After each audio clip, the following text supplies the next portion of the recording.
rruga më e sigurt për ta gjetur veten lidhet vetëm me një emër, Artemisa Gogollari. Ajo që më ndihmoi ishte meditimi. Dhe në fillim, edhe pse isha skeptike, ka patur shumë kërkime shkencore që në ato kohë të gjitha valët e trurit në çdo sektor të trurit të jenë njësoj me njëra tjetrën, pa një vallëzim uniform.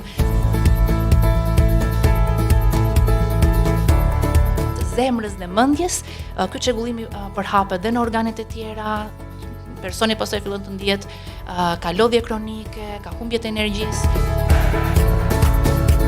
Si duhet të mos e humbin motivin. Ndryshosh valët e trurit dhe aty të transformosh pastaj besimet kufizuese në besime fuqizuese. Cilat momentumet jetës mendon që njerëzit përjetojnë krizat më të mëdha në jetë?